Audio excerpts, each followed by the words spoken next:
یہ جو دل ہے یہ سارے ہمارے جسم کا بادشاہ ہے۔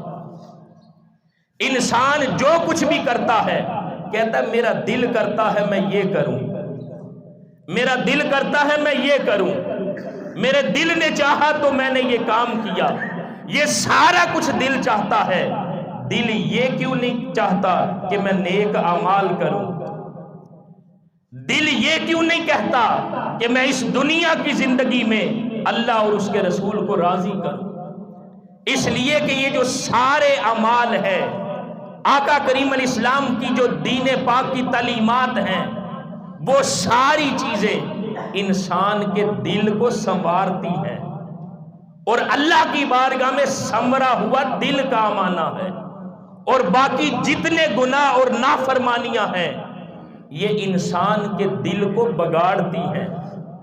اب انسان پہ ہے، جتنا دل کو سنوارتا چلا جائے گا اتنا اللہ کی بارگاہ میں سرخرو اور کامیاب ہوتا چلا جائے گا، اور جتنا انسان نافرمانی کے ذریعے، گناہوں کے ذریعے، حکم عدولی کے ذریعے اپنے دل کو بگاڑتا چلا جائے گا وہ اتنا ہی ناکامی اور نامرادی کے قریب ہوتا چلا جائے گا۔ تو اللہ کی بارگاہ میں کون سی چیز کام آئے گی؟ سنورا ہوا دل۔ اور پھر میرے آقا نے ایک حدیث میں بھی فرمایا یہ جو انسان کا جسم ہے نا، اس میں ایک ایسا خون کا لوتھڑا ہے، ایک ایسی چیز ہے، اگر وہ درست ہو تو پھر سارا کچھ درست ہے، اگر وہ خراب ہو، وہ بگڑ جائے تو پھر کوئی چیز درست نہیں ہے۔ اور وہ کون سی چیز ہے؟ القلب، فرمایا وہ دل ہے۔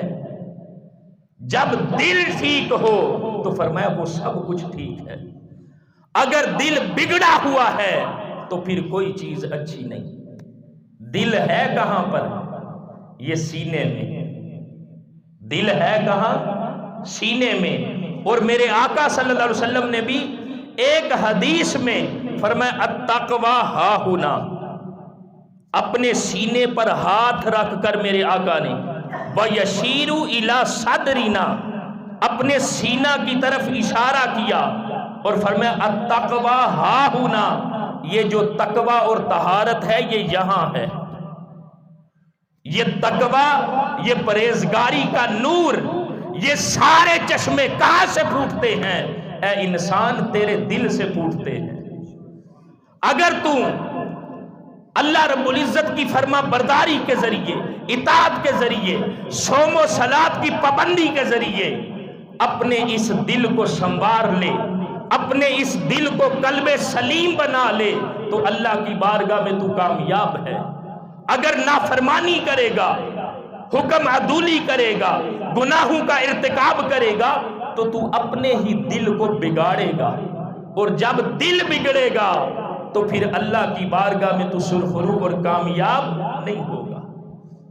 تو دوستان محترم، دل سب کچھ کہتا ہے کہ یہ کروں، دل یہ کیوں نہیں کہتا کہ میں اپنی زندگی کو اس راستے پر لا کر کھڑا کروں جو مجھے ایسی زندگی گزرے جو مجھے آخرت میں اللہ کی بارگاہ میں سرخرو اور کامیاب کر دے؟ تو کون سی چیز ہے جو آخرت میں کام آنی ہے؟ قلب سلیم۔